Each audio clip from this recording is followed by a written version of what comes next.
Hello everyone. आज का video मेरे फ्री गूगल मीट सेशन का एक रिकॉर्डिंग है। हालांकि मैंने इसमें पूरा रिकॉर्डिंग नहीं डाला क्योंकि जो गूगल मीट सेशन होता है वो कई बार 2 आवर्स या 2-3 आवर्स का भी हो जाता है, which is a very long session. तो मैंने उसमें से कुछ इंपॉर्टेंट पॉइंट्स जो कि सभी के लिए हेल्पफुल होंगे समझना, उनको कट करके इस वीडियो के अंदर डाला हुआ है। आई होप आपको वीडियो पसंद आएगी, और अगर आप भी इस तरीके के फ्री गूगल मीट सेशन का पार्ट बनना चाहते हैं तो मैं इन सेशंस को फ्री ऑफ कॉस्ट अपने सब्सक्राइबर्स के लिए 2 वीक में एक बार या हर वीकेंड पे करता हूं। तो इसको ज्वाइन करने के लिए ना आप मेरा टेलीग्राम जरूर ज्वाइन कर लेना, क्योंकि सारे अपडेट्स मैं वहीं पे देता हूं। टेलीग्राम का लिंक आपको वीडियो के डिस्क्रिप्शन में मिल जाएगा। जैसे कि आप देख सकते हो जो लेटेस्ट मीटिंग था उसका लिंक मैं इस तरह से टेलीग्राम में डालता रहता हूं। तो आप टेलीग्राम में रहेंगे तो आप इस तरीके की मीटिंग्स के लिए अपडेटेड रहेंगे। तो चलिए देखते हैं क्या क्या वहां पे डिस्कस हुआ है। नितिन, हाँ। मैंने आपका एक वीडियो देखा था 3 महीने पहले का, फ्यूचर कैलेंडर स्प्रेड का, हम्म। है ना। उसमें आपने जो बताया वो मैं समझ आ गया, लेकिन उसका आरओआई क्या है? मतलब कुछ बता सकते हैं कि क्या आरओआई मिलता है उसमें हाँ देखो, आफ्टर उसमें ना तो? उसका आरओआई तो यार बहुत हाई होता है, क्योंकि मार्जिन लगता ही नहीं है ट्रेड में ना। तो जब आप एक फ्यूचर लॉन्ग राइट। करते हो, सेम फ्यूचर शॉर्ट करते हो, आपको पता है 40-30-40,000 में काम हो जाता है। एमटीएम भी नहीं करेक्ट, आता, करेक्ट, करेक्ट। और वो सीधा डबल ही होता है, मतलब क्योंकि इतना ही रिटर्न भी आती है सामने से, है ना। 20-25,000 की रिटर्न भी होती है। तो वैसे तो रिटर्न बड़ी हाई होती है, बट मैं क्या सजेस्ट करता हूँ ना कि आप इसको कैसे करा करो, क्योंकि इनमें एक रिस्क होता है। अभी मैं इसको कैसे करता हूँ मैं से बताता हूँ। तो हम्म। कई लोग तो इसको कैसे करते हैं कि भाई 1 लाख का मार्जिन है, आपने कर दिया। गलत है ये, क्योंकि कुछ स्टॉक्स लॉसेस देके जाएंगे, गारंटी नहीं होता कुछ भी, है ना। वो कुछ ऐसे राइट। स्प्रेड होंगे जो नहीं हुए, वो मिले ही नहीं अपने स्पॉट से, वो कंजर्व हुए ही नहीं। तो अब क्या करेंगे आप? फिर लोग कहते हैं रोल ओवर करो। कब तक करोगे रोल ओवर? नहीं हो रहे हैं तो, है ना। तो आपके लॉसेस इंक्रीज करते राइट। रह सकता है। तो मैं कैसे करता हूँ इसको, लेटेस्ट से मैंने देखा जी अभी ये डेट आई है, मैंने ट्रैक कर लिया मेरे पास। मैं 5 to 6 स्टॉक में पोजीशन लेता हूँ मिनिमम, है ना। कम में नहीं ओके। लेना, मेरे को 2-3 में नहीं लेना। अगर मानो मेरे को एक अपॉर्चुनिटी दिखी, मानो मैंने 14-15 से ट्रैकिंग स्टार्ट स्टार्ट करी, मेरे को 15 तारीख को एक अपॉर्चुनिटी आई, मैंने वो ट्रेड ले ली। मैं अपने माइंड में ये मान के चल रहा होता हूँ कि इस स्प्रेड जो भी उसका एक्सपोजर है फ्यूचर का, तो एक्सपोजर समझते होंगे आप। जैसे निफ्टी का 16 लाख का एक्सपोजर होता है, तो ऐसे ही हर स्टॉक का राइट। मोटा मोटी 5-6 लाख 7-8 लाख का एक्सपोजर होता है। मैं मान के चलता हूं राइट। कि 5% of that exposure can be my MTM risk. ये मेरा रिस्क है ना। और ये मेरा किसी एक स्टॉक पर रियलाइज हो सकता है। जनरली ऐसा होता है, मानो मैंने 6 स्टॉक पे पोजीशन ली, 5 stocks will give me a good profit. एक स्टॉक होगा जो मेरे को ले जाएगा मेरा, है ना, वो अपनी वैल्यू का 3-4% लेके चला जाएगा। लेकिन जो 4 है वो राइट। कंपनसेट करके you will be making a good profit overall.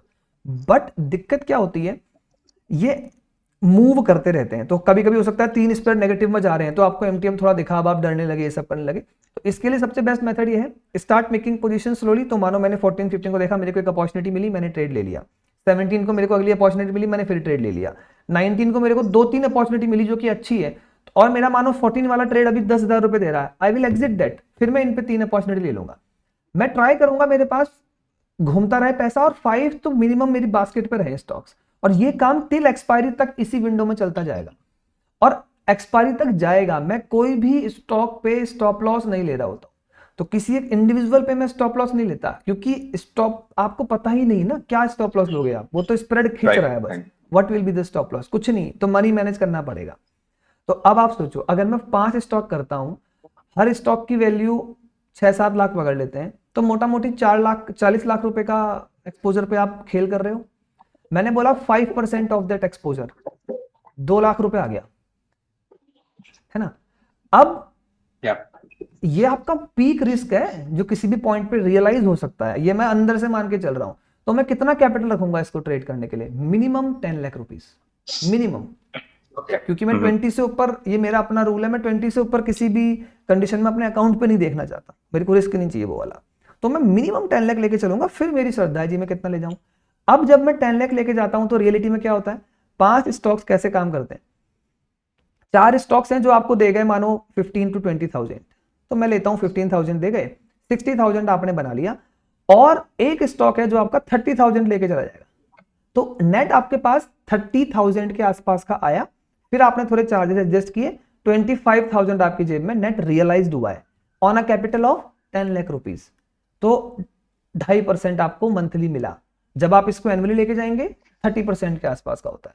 तो मेरा टारगेट है 30 का, तो मैं इसलिए इसको 10 लाख के बास्केट पे कर रहा हूँ, है ना। तो ये मैं अपना मैनेजमेंट ऐसे करता हूँ। अब कोई कहे मैं इसको 5 लाख पे कर लेता हूँ, वो भाई उसकी मर्जी है, बट वो 2 लाख का रिस्क ध्यान में रखना उसे कि मेरा किसी दिन आ सकता है ना। तो बस इतना ही इसमें गेम है। तो मैनेजमेंट कैसे करोगे, that is up to you, कि आप कितना रिटर्न निकालना चाह रहे हो, कितना एग्रेसिव प्ले करना चाह रहे हो, तो वो सारी चीजें।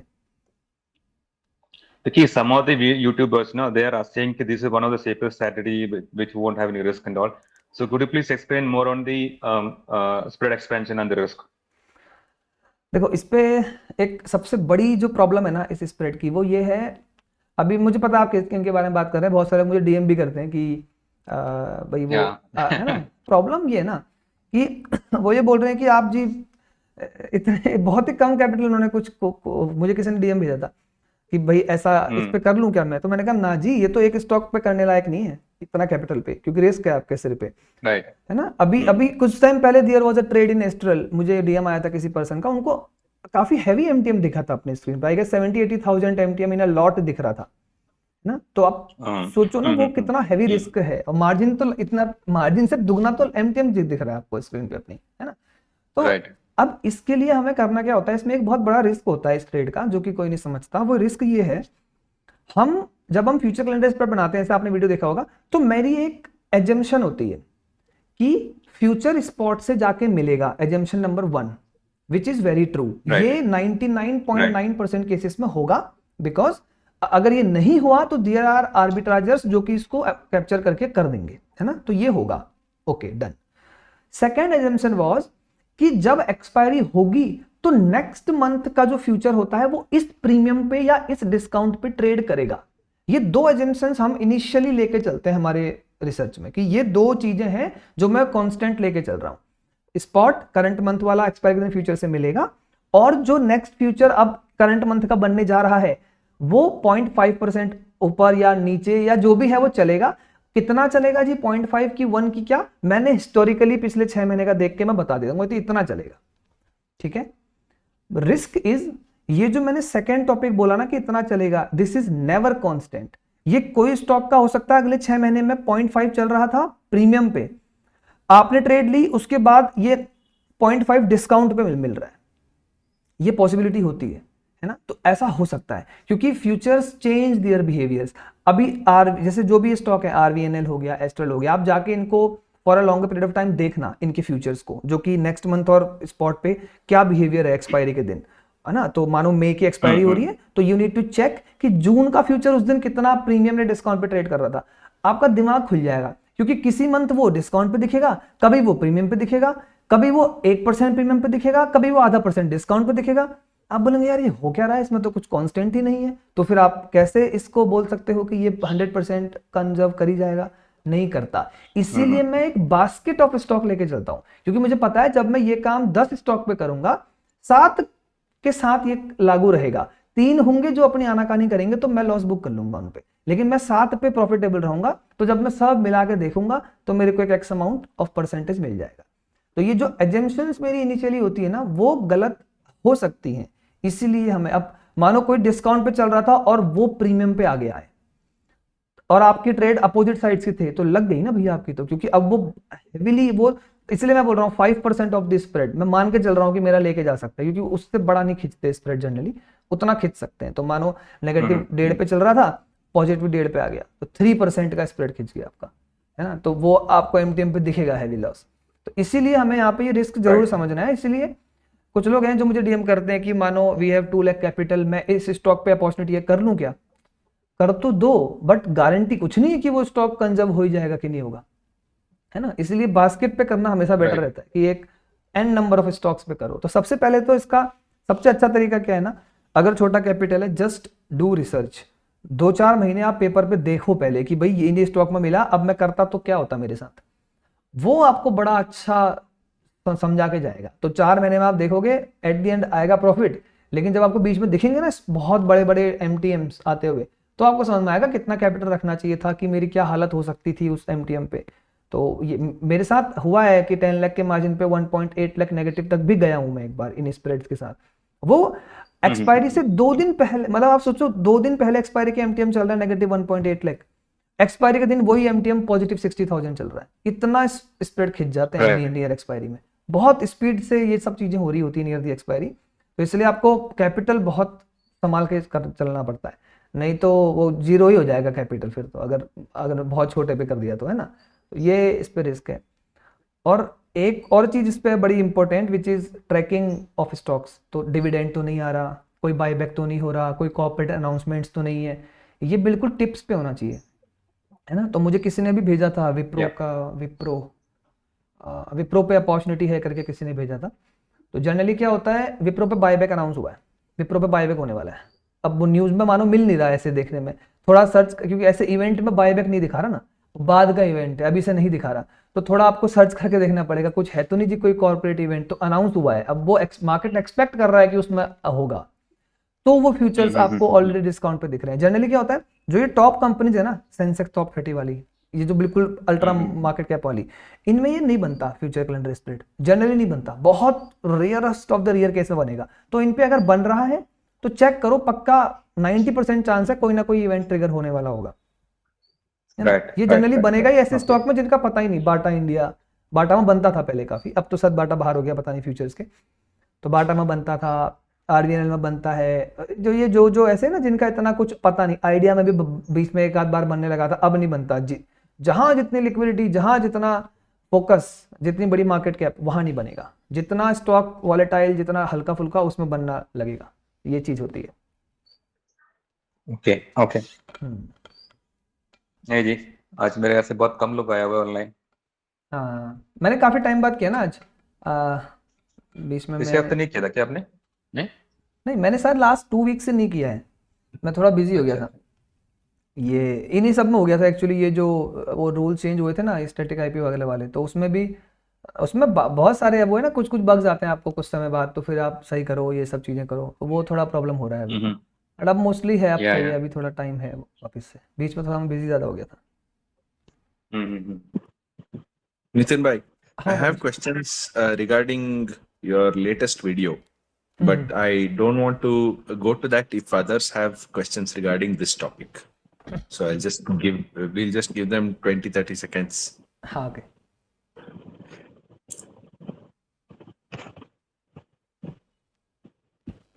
तो किसी को कुछ पूछना है क्या तो पूछ लो। Okay. Hmm. So I saw that video, Nitin bhai, hmm. and let me tell you very honestly, it made me feel very sad because it actually kind of all the things that you have mentioned, right? Those are the exact same mistakes that I have been making. Hmm. And unfortunately I felt very sad because I really thought I'm going in the wrong direction, and it took some time for me to kind of console myself to say that okay, I think every struggling trader will probably go through this phase and will come out of it eventually to the other side. Right. So obviously, we need to work towards the professional mindset that you talked about. Right. So I have a couple of questions. हाँ। Let's take one strategy. For example, you have talked about the opening range breakout. Ji. You have uploaded a video about that. Hmm. So let us say you have done it from 9:16 to 11:15. So for 2 hours you do that, and then after that you will track that, and then you will take a trade. Hmm. Now I go to backtest the same strategy. Hmm. I do not know exactly if I have not worked on that strategy before, hmm. but I try to backtest it, and I try to do it at a different time frame. For example, I try to do it for 135 minutes. I try to do it for 1 hour. I try to do it for 75 minutes, hmm. and I see how differently results come in. Hmm. And I try to do it for a different amount also. You said 200. We can do it for a different percentage of the straddle and stuff like that, right? So there are different scenarios that we can do in the same idea that you have given, and we can get a better return through backtesting. Where do we draw a line between curve fitting and backtesting? How do I draw that line? So did what I do is what I'm doing curve fitting, or is what I'm doing backtesting? सी, ये जो curve fitting वाली बात है, this will come after you know the logic which you are back testing. Curve fitting तो इस strategy में बहुत देर की बात है। मैं आपसे क्वेश्चन पूछता हूं, एक cross question, why ORB works? क्यों आप ORB टेस्ट कर रहे हो? ओपनिंग रेंज ब्रेकआउट आपने मेरा वीडियो देख के किया, समझ में आया, बहुत हल्ला मार्केट में है, बहुत लोग ORB करते हैं। क्यों ORB वर्क करता है? लॉजिक क्या है उसके पीछे का? Because there is consolidation for the first some minutes of the day, whatever it is, 90 minutes, 120 minutes, whatever, there is consolidation, and the consolidation has to lead to movement on one side. Correct. हाँ, mainly होता ये है कि हम कहते हैं markets retail open करता है और वहाँ पे हमारे पास इनिशियली 1-2 आवर्स में बड़ी वॉलेटिलिटी होती है, तो market doesn't go in a direction, वो काइंड ऑफ वॉलेटाइल रहता है। After that on second half में उसको अच्छे प्लेयर एंट्री करते हैं and market tends to go at एक तरफ को जाने की कोशिश करता है। ये ORB का एक लॉजिक हुआ करता था कि भाई ये है, इसीलिए ORB काम करता है। तो पहला क्वेश्चन आपका ये होना चाहिए, क्या ये है, क्या ऐसा जेन्युइनली है? अगर आपको इस थ्योरी पे ही बिलीव नहीं है, आप मत करो ORB बैक टेस्ट, क्योंकि फिर आप कर्व फिट ही करोगे उसको बैठ के।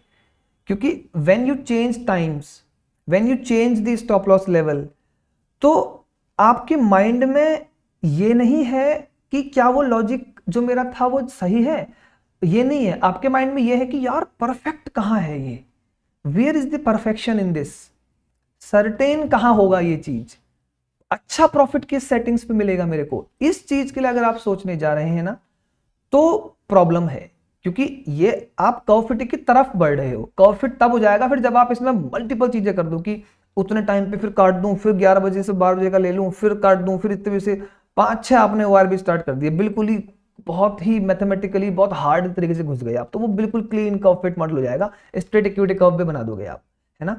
तो first thing which you need to ask yourself is, क्या लॉजिक है जिसके बेस पे मैं टेस्ट करने जा रहा हूं। इफ योर लॉजिक इज कि मार्केट इनिशियली वॉलेटाइल होती है, then it move in a trend, पहले इसको जस्टिफाई करो, सी दी चार्ट्स। आप नॉर्मली देख लो, मानो आप क्या करो, जैसे आपको कोडिंग आप सीख रहे हो, आप सिंपल एक काम कर लो, अब इसको जैसे जस्टिफाई करूंगा मैं, तो बैक टेस्टिंग अब मैं कैसे करता, मानो मुझे ORB को करना है, तो मेरा पहला काम ये होगा कि भाई थ्योरी ये बोल रही है कि ऐसा ऐसा होता है, क्या ऐसा होता है, let me check what I will do. मैं मार्केट्स में पिछले 5000, मतलब 5000 ज्यादा हो गया, लेट अस से मैं 3000 डेज का डेटा निकालूंगा इंट्राडे लेवल का, या 10-20 ईयर्स का, और अपने किसी AI मॉडल को बोल दूंगा या अपना एक रिपोर्ट बना लूंगा कि मुझे क्या करो आप, ईयर बाय ईयर, हर साल बाय साल या quarter by quarter average chart बना के दो। तो ये 90 डेज का जो ट्रेडिंग है इसको एवरेज करो और मुझे एक चार्ट बना के दो, क्या होता, फिर ईयर का बना के दो, क्या हो। अब मेरे पास सामने 10 ईयर्स के एवरेज चार्ट पड़े, आप उनको देखो, क्या आपको देख के दिख रहा है क्या ऐसा हो रहा है कि हाँ इनिशियली वॉलेटाइल है और फिर सेकेंड हाफ में ट्रेंड है। अब मानो आपने 10 ईयर्स के डेटा में देखा यार 7 ईयर्स में ऐसा हुआ है, 3 ईयर्स में ऐसा नहीं हुआ है, क्या कोई रीजन है उस 3 ईयर में क्यों नहीं हुआ। अब मानो आपने देखा इनिशियली 7 ईयर में हुआ है, नियर के 3 ईयर में नहीं हुआ है, तो आप समझ रहे हो रिजीम शिफ्ट। लेकिन अगर आपने देखा कि स्टार्टिंग के 1 साल में नहीं हुआ था, फिर 3 साल में हुआ, फिर 1 साल में नहीं हुआ, फिर 2-3 साल में हुआ है, फिर कभी 1 साल में नहीं हुआ था, तो ये नॉर्मल है। इट मींस कि हाँ यार ये लॉजिक है मार्केट में। अब आप इसको टेस्ट करो, अब आप इस पे ऑप्टिमाइजेशन की तरफ बढ़ो कि what should be my exact thing to optimize this thing. तो आपने अपने एवरेज चार्ट्स में देखा, यू फाइंड आउट कि यार ये एक मुझे basic, let me test this thing. आपकी पहली ही टेस्टिंग अच्छी आएगी, आप उसको फिर थोड़ा बहुत ऑप्टिमाइज कीजिए, वो नीडेड है कि थोड़ा बहुत ऑप्टिमाइज करके देख लीजिए। जब आपको दिखा कि हाँ यार this is a optimize setting, यहाँ पे मुझे बेटर परफॉर्मेंस मिल रहा है, then you start trading this. अब पता होगा क्या, even if you find the losses, आपके माइंड में बैक टेस्टिंग नहीं आएगी, पहले आपके माइंड में पहले वो 10 साल के चार्ट्स फ्लैश होंगे। आप बोलेंगे कि ओ लॉजिक है बॉस, है ना, इतने सालों से चीज, ये लॉजिक, ये इसके पीछे का ये लॉजिक है, इसीलिए I am stuck to this trade. मैं बैक टेस्टिंग देख के इस ट्रेड को नहीं कर रहा हूं, मैं लॉजिक को वैलिडेट करने के लिए बैक टेस्टिंग कर रहा था, ट्रेड तो अब मैं अपना लॉजिक कर रहा हूं एक्चुअली, है ना। तो ये चीज, ये एक राइट स्टेप है। अब प्रॉब्लम क्या है कि लोग उसको वैलिडेट नहीं कर रहे हैं। अगर आप सीधा बैक टेस्ट कर रहे हो ना, तो हो सकता है आपको अच्छा स्ट्रेटजी मिले, आप 2 साल चला भी लें और फिर वो स्ट्रेटजी में प्रॉब्लम आने लगे, तो आप अच्छा खासा लॉस देके बाहर होंगे उस स्ट्रेटजी से। तो ये एक प्रॉब्लम होता है, तो ये चीज हमें एक्चुअली करनी होती है। आई होप शायद मैं समझा पाया इस चीज को। I don't know, Nitin bhai. I felt it's still very overwhelming. I mean, how to think in that direction is actually a learned skill. I'm feeling after listening to you. हो सकता है, बट मतलब देखो, it is actually ना, ये questioning ही है। अभी जैसे for example whenever you do a back test, आप खुद से ना क्वेश्चंस पूछो बहुत सारे, कि कोई भी स्ट्रेटेजी आप देख रहे हो, ये क्यों हुआ, ये ऐसा क्यों हुआ, हर चीज पे यू आस्क अ क्वेश्चन, और आप ना एक लेवल पे जाके आओगे लॉजिक के, वो लॉजिक ही देना पड़ेगा आपको कि ऐसा क्यों हो रहा है। तो मैंने बोला जी मॉर्निंग में तो क्या है ना, बहुत सारे लोग ट्रेड करते हैं, बड़ा वॉल्यूम होता है, तो मार्केट ऐसे ऐसे होती है, फिर शायद ट्रेंड में होती है। आप इसको, आपको मानो लॉजिक समझ में नहीं आ रहा, यू गूगल इट, आपको गूगल पे बहुत सारे पेपर्स भी मिलेंगे, नॉर्मली भी दिखाई देगा कि हाँ भाई ओआरबी में ना ऐसा होता है, इसलिए लोग इसको ट्रेड करना पसंद करते हैं। अब पहले टेस्टिंग से पहले आप उस लॉजिक को वैलिडेट कीजिए कि क्या ऐसा आजकल हो भी रहा है, क्योंकि ये सब जो स्ट्रेटेजीज है ना, these are very old strategies, तो 10-10 साल से लोग कर रहे हैं, 20-20 साल से लोग कर रहे हैं, तो कहीं ऐसा तो नहीं कि एब्सोल्यूट चीजें हो चुकी है, अब ऐसा होता ही नहीं है। तो first you test that logic. Question ये है, मैं स्ट्रेटेजी टेस्ट नहीं कर रहा, पहले मैं लॉजिक को वैलिडेट करता हूं, फिर मैं बैक टेस्टिंग पे उतरता हूं, जस्ट टू नो कि क्या पॉसिबिलिटी है, what can I expect from this thing, इससे क्या क्या हो सकता है मेरे साथ, और मैं क्या एक्चुअल में ट्रेड करूं, उसके लिए हम बैक टेस्ट कर लेते हैं। जब आप ये समझने के बाद अपने बैक टेस्टिंग में ऑप्टिमाइजेशन करते हो ना, कि आप सेटिंग चेंज करो, एसएल खिसकाओ, ये सब करो, तो उसको आप कर्व फिटिंग में मत काउंट करो, है ना, उसको मत काउंट करो, क्योंकि ये सेटिंग्स आपको पैसा नहीं दे रही हैं, पैसा लॉजिक ने दिया। सेटिंग्स तो खाली ऑप्टिमाइजेशन है जी, कि थोड़ा चलो यार ड्रॉडाउन 10% का है, चलो 6 हो रहा है यहां से, तो let me try this thing. तो ये है मेन लॉजिक। अगर लॉजिक ही नहीं था, खाली टेस्टिंग करके, क्योंकि आपने सुना कि और भी कुछ होता है, और आपने खाली टेस्टिंग करके कुछ ऐसा फाइंड आउट कर लिया और आप उसे चलाने लगे, और पता चला कि जो चार्ट बन रहा था उसमें लास्ट के 3 साल में इसने कोई अच्छा कुछ खास वर्क हुआ नहीं है, ओआरबी का ये कॉन्सेप्ट लॉजिक ही खराब है, अब ये होता ही नहीं है मार्केट्स में, तो प्रॉब्लम में आ जाएंगे आप, है ना, तो आपकी कन्विक्शन खराब हो जाएगी, फिर आपको समझ नहीं आ रहा कि आप कर क्या रहे हो एक्चुअली में ट्रेड, है ना। तो ये है थोड़ा सा, यू नीड टू, इस पे तो क्या होता है ना, अभी तक क्या है कि हो सकता है आपने इस तरीके की स्ट्रेटेजीज देखी नहीं हो जो कि लॉजिक बैक्ड होती हैं, है ना, इसलिए आपको ये डाउट आ रहा हो, ये भी एक रीजन हो सकता है। तो अभी जैसे मैं आपको अगर कुछ बताऊंगा ना, 2-3 स्ट्रेटेजी इस तरीके की जहां लॉजिक होता है कुछ, तो फिर आपको लगेगा हाँ ओके ओके अब मैं समझा। तो आप बताओ, ये जो मैंने अभी बोला है समझ में आया, नहीं तो मैं आपको एक नॉर्मल लॉजिक से समझाता हूँ। No, this is more convincing, and this is more reasonable also to understand, to my mind. So everything that we do should we first understand how it works in the market, and only then go for back testing. Right. So suppose you only put out a video regarding a back testing of a particular strategy. Should we start from why this works? या right, आप पहले आप मुझसे question पूछो, क्यों call put बेच के पैसा बन रहा है, ये इंट्राडे में क्यों तुमने कॉल और पुट बेच के स्टॉप लॉस लगाया, रीजन बताओ, क्यों आपने वीकली में DT3 और DT1 पे लगाया, रीजन बताओ। ये नॉर्मली मास ये चीज नहीं पूछता है ना, तो इसलिए हम यूट्यूब पे नहीं बताते, फायदा नहीं है बता के, लोग भाग जाएंगे वीडियो छोड़ के, कंफ्यूज हो जाएंगे, है ना। बट उसके लॉजिक्स होते हैं। फॉर एग्जाम्पल इंट्राडे में टाइम बेस्ड काम करता है, ये मैं आपको समझाता हूँ। जैसे आप टाइम बेस्ड स्ट्रैंगल स्ट्रेडल तो आपने सुने हैं ना, करे भी होंगे आई गेस। हाँ, so this 920 straddle strangle is a time based triangle, right? हाँ राइट, Straddle? हाँ वही, Okay. ओके। अब उसके एग्जांपल से समझते हैं, देखो व्हाई 920 वर्क्स। आप क्या करो, निफ्टी के 15 साल का मिनट डेटा निकालो, उस डेली कैंडल निकालो OHCL, उस पे उसको बोलना लो और हाई का ना मुझे रेंज दे दो आप। मैंने एक इंडिकेटर बनाया भी था इसका, ट्रेडिंग व्यू पे आपने देखा होगा। तो यू विल सी कि पुराने टाइम पे बिफोर 21, 22, 23 द रेंज वॉज थोड़ा सा स्मॉल है वो रेंज, है ना। आप नॉर्मली आंखों से भी चार्ट देख के समझ जाओगे, डेली कैंडल्स लगा के ऐसे भी देखोगे ना तो भी आपको दिखेगा वो कि कैंडल्स आराम से प्लॉट होती थी, छोटी छोटी आराम से। अभी आप देखेंगे आपको विक्स दिखेंगी थोड़ी थोड़ी, करेक्ट? हाँ, यस। विक्स, अच्छा, टाइम बेस वर्क करता है क्योंकि the high and low of a day was in a very small percentage range, 0.5% की रेंज में ही वो हिस्टोरिकली रहता है। But when you plot a graph of this तो यू विल फाइंड वो बहुत ही स्लोली पिछले कुछ सालों में हल्का स्लाइटली अपवर्ड गया है, हल्का सा। तो वो अपवर्ड गया है, what does this mean? It means कि टाइम बेस्ड उस समय काम नहीं करेगा क्योंकि वॉलेटिलिटी बढ़ गई। तो either you increase your stop losses, but जैसे आप स्टॉप लॉस इंक्रीज करते हो your whole risk management is tossed. अब आपका रिस्क मैनेजमेंट ही टॉस में आ गया जी। तो इसका कोई अगर टाइम बेस कर रहा है और वो टाइम बेस करते करते छोड़ दिया उसने टाइम बेस करना, तो वो हो सकता है ये छोड़ के उसने इस बात से छोड़ दिया था कि यार ये तो अभी लॉस दे रहा है मुझे, ऐसा हो रहा है ऐसा हो रहा है। लेकिन जिस पर्सन को लॉजिक पता था कि यार कि क्यों चलता है टाइम बेस और क्यों, तो वो क्या देखेगा, वो खाली वो उसको वहां समझ में आ रहा है कि ओके ओके आजकल ना ये हो रहा है, तो व्हाट शुड आई ट्वीक। अब हर स्ट्रेटजी में ट्वीकिंग होती है, ऐसा कुछ नहीं होता कि जो आपने आज चलाया अब तो आप जी 5 साल तक चलाओ और पैसा बनेगा, ऐसा कुछ भी नहीं होता मार्केट में। Everything needs small small tweaking. हर 8-10 महीने में आपको कुछ स्मॉल ट्वीक करने पड़ेंगे। कैसे ट्वीक कर पाओगे? जब आपको लॉजिक पता है।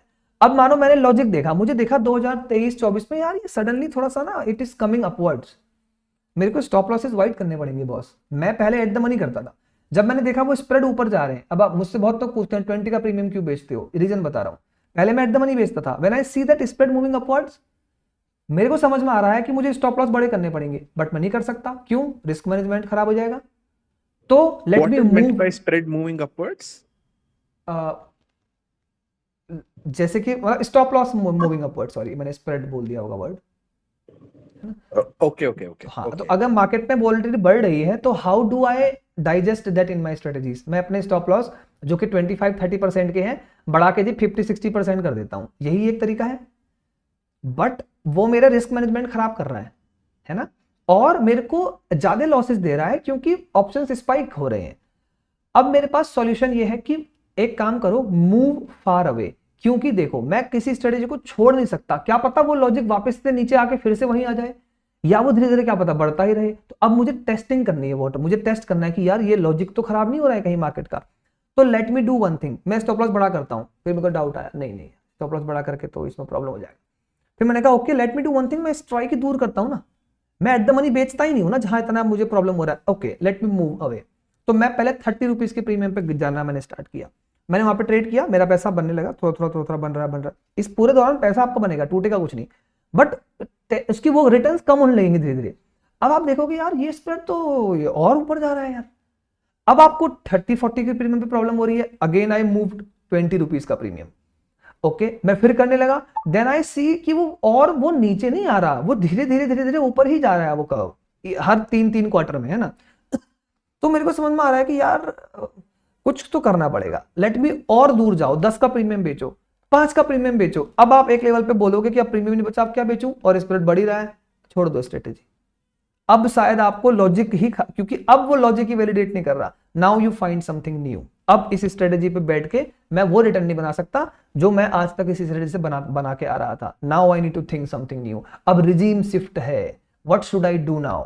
अब आप सोचोगे कि now what can I do, फिर आपके माइंड में कुछ आइडियाज आएंगे। अगर इतना ऑब्जर्वेशन किया है किसी पर्सन ने तो उसके माइंड में ऑब्वियसली बैकअप बहुत चीजें होती है कि यार ऐसा बाय कर लेता हूं ना मैं ऑप्शंस को, ये कर लेता हूं ना मैं, वो मल्टीपल थिंग्स आप सोच सकते हो। क्यों? अब जब ये चीज हो रही थी तो एक बड़ी सिंपल चीज होती थी, आईवीज बढ़ती थी, ओवरनाइट में डीके हो जाती थी, इंट्राडे में नहीं होती थी सही से, ओवरनाइट डीके बहुत बढ़ गया था। Let us move to positionals. तो ऐसा नहीं होगा कि वो बंदा ब्लैंक हो जाएगा। कुछ लोग को डर लगता है कि यार मेरी स्ट्रेटेजी काम नहीं करने लगी तो फिर मैं क्या करूंगा। अरे भाई जब वो काम नहीं करेगी ना तो आपके पास इतना उनको देख के इतना कुछ आप सीखे वो होगा कि आप 10 नई स्ट्रेटेजी खड़ी कर दोगे, क्योंकि you know how does these all things work. तो ये इसका एग्जैक्ट लॉजिक होता है कि बनाया कैसे जाता है। यही रीजन है कि मैं इंट्राडे से बिल्कुल परे, मैं बहुत करता था 21-22 में ये इंट्राडे टाइम बेस्ड, आज मैं बिल्कुल ही नहीं कर रहा हूं। आज मैं कुछ अलग ही कर रहा हूं जो मैं सोच भी नहीं सकता था कि मैं 21 में कि मैं ऐसा कुछ करूंगा। हो सकता है 2030 में मैं कुछ ऐसी ट्रेड्स कर रहा हूं जो मैं आज सोच भी नहीं सकता था कि मैं ऐसा भी कुछ करूंगा, क्योंकि मार्केट्स इवॉल्व होती हैं और आप उसके साथ इवॉल्व करते हो अपनी स्ट्रेटेजीज को। जैसे जैसे आपकी स्ट्रेटेजीज, और वो वही करेगा जिसके बाद लॉजिक पता है कि यार अच्छा ये इसलिए ऐसा, इसलिए ऐसा, इसलिए, है ना। तो ये इसका है मेन लॉजिक। तो when we go through this steps तो चीजें प्रॉपर होती है। ये थोड़ा लेंथी स्टेप है, ये थोड़ा हार्ड, मतलब थोड़ा हार्ड वर्क करना पड़ता है इस स्टेप के लिए, बट ये एक तरीका अच्छा है, ये आपको लॉन्ग टर्म सस्टेनेबिलिटी देता है बैक टेस्टिंग में या मार्केट में। Okay, thank you, Nitin. But actually, this gives a lot of confidence after listening to you speak, right? That if we understand the basics, we will come up with something else. Right, you will come up. That gives more confidence. Correct. I will tell you one example. अभी ये जो जेन street वाला scene हुआ था, what I was doing, अभी जैसे मैं क्या करता हूँ ना, मैं आजकल भी जैसे मेरी एल्गोस तो चल रही है, but I use to observe multiple things. तो मानो मेरा एक डैशबोर्ड है, मैं उस पर मल्टीपल चार्ट्स ऑब्जर्व करता हूँ। मेरी एक हैबिट है बहुत पहले से कि मैं स्प्रेड हमेशा ऑब्जर्व करता हूँ। और जेन स्ट्रीट के टाइम पे मैंने एक स्ट्रेटेजी बनाया था विच वर्कड ग्रेट, अब नहीं करता है ना, तो अब वो छूट गया जब वो नहीं करने लगा। तो क्या स्ट्रेटेजी था, अब वो आया ऑब्जर्वेशन से था। देखो उसमें क्या होता था कि मैं क्या करता था, for example at the money का कॉल पुट, OTM 1 का कॉल पुट, OTM 2 का कॉल पुट, इस तरह से आप OTM 10 तक चले जाओ या OTM 5 तक चले जाओ। मतलब जैसे आप ATM, OTM 2, OTM 4, ऐसे हर 100 पॉइंट्स वाले जो भी स्ट्राइक्स है ना, उनका आप एक स्प्रेड का चार्ट प्लॉट कर लीजिए अपनी स्क्रीन पे कि जी उनका जो कॉल और जो पुट है, तो कॉल के बिड आस्क में कितना डिफरेंस था, मानो 20 पैसे का, पुट के बिड आस्क में कितना था जी 20 पैसे का ही था। तो दोनों के चार्ट चल रहे हैं साइड बाय साइड, तो आपकी स्क्रीन पे ऐसे वो 20 25 20 25 30 8 10 20 25 30 ऐसे वो घूम रहा है। मैंने क्या फील किया, अचानक से उसमें क्या होता था, it used to spike up. तो मानो आपको दिखेगा कि मार्केट नॉर्मल चल रही है, आज एक्सपायरी है, मार्केट नॉर्मली चल रही है, अचानक से कॉल के स्प्रेड में 20 पैसा का जो स्प्रेड था वो 80 पैसा का स्पाइक लगा के वापस 20 पैसा हो गया। ये स्पाइक सस्टेन किया for 600 millisecond for example, या 1 सेकेंड, बहुत रेयर होता है 1-2 सेकेंड्स के लिए कोई ऐसा होता है ना, मिली सेकेंड्स में खत्म हो जाते हैं, 800-900 मिली सेकेंड में गायब। तो आपको एक स्पाइक दिखा, ओके ठीक है, अगेन हुआ, फिर आपको स्पाइक दिखा, हर 1 मिनट में आपको एक स्पाइक दिखी, फॉर एग्जाम्पल 5 मिनट तक। अब इससे क्या समझोगे आप, ऐसा कब हो सकता है कि अचानक से कॉल ऑप्शन जो कि 0 DT एक्सपायरी चल रही है, 8 रुपया 10 रुपए का कॉल ऑप्शन जो OTM 3 पे ट्रेड कर रहा है फॉर एग्जाम्पल, उसके बिड आस्क में इतना बड़ा स्प्रेड क्यों आ रहा है, जो कि नॉर्मली 5-10 पैसा होता था, अचानक से वो 80 पैसा क्यों हो गया? क्योंकि किसी ने मार्केट ऑर्डर लगा के उस ऑप्शन को बाय किया, तभी स्प्रेड बढ़ता है, वरना स्प्रेड नहीं बढ़ता। स्प्रेड बढ़ेगा ही तब मार्केट ऑर्डर से, जब मार्केट मेकर को खाया किसी ने, है ना, कि मतलब मेकर जो होता है, मतलब सेलर जो है, लिमिट ऑर्डर वाला बंदा, तो लिमिट ऑर्डर के जो खा लिए किसी ने, सारे लिमिट ऑर्डर मार्केट से खींच लिए, लिक्विडिटी खींच ली बाहर, तभी स्प्रेड बढ़ेगा ना। और अगर आपको दिख रहा है कि यार ये हर मिनट में क्यों हो रहा है, ये एक सीक्वेंस है इसके होने की, और ये होगा, और उसके बाद आपको दिखेगा मार्केट स्लाइटली मूविंग अप और एक स्पाइक और फिर सब कुछ शांत।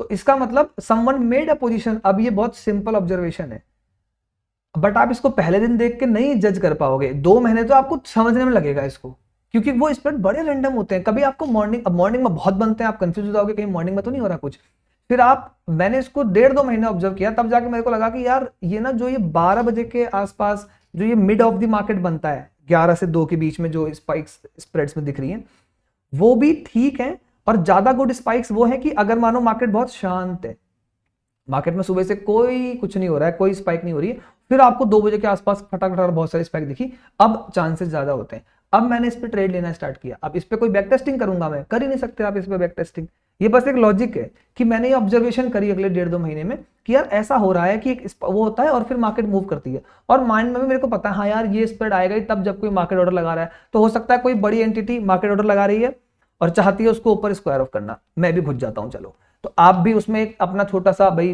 पोजीशन लेके घुस गए। मैं अगर 8-10 ट्रेड कर रहा हूं तो 50-60% प्रॉफिट पे कट रहे हैं और सारे जीरो हो जा रहे हैं, बट प्रॉफिट्स अच्छे हो रहे हैं क्योंकि रिस्क रिवॉर्ड 6-7 तक जा रहे हैं, तो रिटर्न्स ठीक बनी। अब ऐसा नहीं कि बहुत बन गई, बट ये मैंने आपको एक तरीका बताया कि कैसे ऑब्जर्व करके आप एक स्ट्रेटेजी बनाते हो और फिर उसे एग्जीक्यूट करके आप अपना काम करते हो।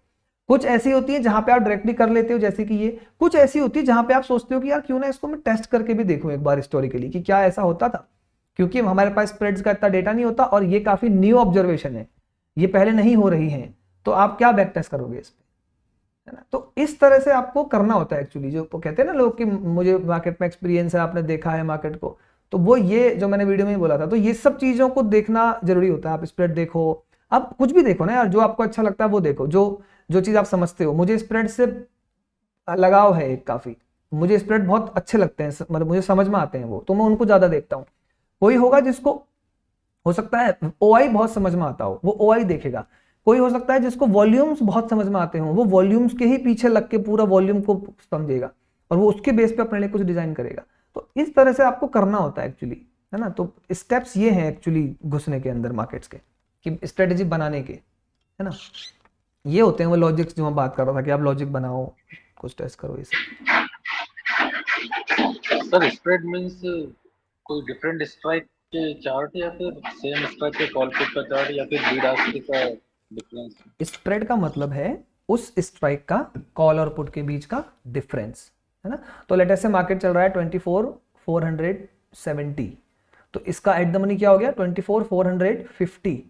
तो 24,450 का जो कॉल है और जो पुट है, इनमें मैं देखूंगा कि कॉल में बिड और आस्क के बीच में कितना डिफरेंस है, क्योंकि मार्केट लगातार मूव हो रही है। तो बिड और आस्क में अभी हो सकता है बिड लगी है 8 पे, आस्क लगी है 8.1 पे, तो 10 पैसे का डिफरेंस है। सेम पुट साइड में आया, पुट में मानो बिड है 6 पे, आस्क है 7.2 पे, 20 पैसे का डिफरेंस है। तो 10 पैसा डिफरेंस यहाँ, 20 पैसा डिफरेंस यहाँ इस सेकेंड का। तो ये मेरा ऐसे प्लॉट हो गया, 10 पैसा यहाँ पे पुट में 20 पैसा। अब ये हर सेकंड चेंज हो रहा है ना, मतलब हर मिली सेकंड होता है चेंज काफी स्पीड से। तो ये चेंज होते होते कर्व ऐसे बन रहे हैं कि भाई इतना इतना है, अभी 10 पैसा, 15 पैसा, 20 पैसा, 5 पैसा, 10, 15, 20, इसमें चल रहा है। अचानक से 1 रुपया गया और फिर आ गया वापस। कब जाएगा वो स्प्रेड? 7 से 9 कब होगा? जब किसी बंदे ने अपना ऑर्डर लगाया होगा कि लिमिट बाय 9 एंटर, तो खटाक से वो जो 9 तक की लिक्विडिटी थी सारी सक कर गया वो, तो अचानक से उसको स्प्रेड मिला और फिर वो खत्म हो गया, क्योंकि तुरंत मार्केट मेकर ने फिर ऑर्डर्स लगा दिए अपने। ये होता है एक्चुअली, है ना। तो वो खाया कुछ ऑर्डर्स को, तो इसका मतलब someone is building a position. तो ये होता है एक्चुअली स्प्रेड्स। तो इस तरह से आप हो कि आपको क्या चीज ऑब्जर्व करनी है, मल्टीपल चीजें ऑब्जर्व करो, वहां से आपको हमेशा कुछ ना कुछ नया मिलेगा मार्केट्स में। हर 3-4 महीने में आपको कोई ना कोई नई ऑब्जर्वेशन होगी कि यार अच्छा ऐसा भी हो रहा है आजकल, लेट मी सी। जैसे आजकल एक चीज हो रही है, जब से टैरिफ वाला ड्रामा हुआ है, 2:30 बजे के बाद या 3 बजे के बाद जो बिल्कुल एंडिंग का टाइम होता है ना, लास्ट 15-20 मिनट्स, ऑप्शंस प्रीमियम बढ़ रहे हैं। मतलब हर दिन नहीं होगा बट बहुत दिनों में होगा, है ना। आपको सडन दिखेगा कि यार प्रीमियम्स राइज कर रहे हैं। कैसे करोगे अब इस पे आप सोचो कि अब how can I make a strategy. अब आप देखो, क्या मैं वो दिन क्रैक कर सकता हूँ जहां ये राइज हो रहे हैं? क्या कोई और भी ऑब्जर्वेशन है इसमें? क्या क्यों हो रहे हैं, किस किस दिन हो रहे हैं, व्हाट इज द रीजन? क्या न्यूज ही इसका रीजन है? क्या सिर्फ फ्राइडे को ही हो रहे हैं? Let me track. क्या कोई और मुझे ओआई बता सकता है कि कहाँ पे ऐसा पॉसिबिलिटी है किसी दिन होने की? क्या कोई रिजेम्बलेंस है? क्या कोई डेटा मुझे ऐसा दिख रहा है? तो वो आप फिर ट्रैक करो, फिर आप देखो। आपने ऑब्जर्वेशन की 2 महीने, आपको समझ में आया, आपने रिसर्च करी, 2 महीने बाद आपको डन मिल गया कि हाँ यार ये हो रहा है, मैंने बहुत ऑब्जर्व करा, इस पर अच्छी खासी चीज हो रही है। तो let me now make a strategy, do a trade.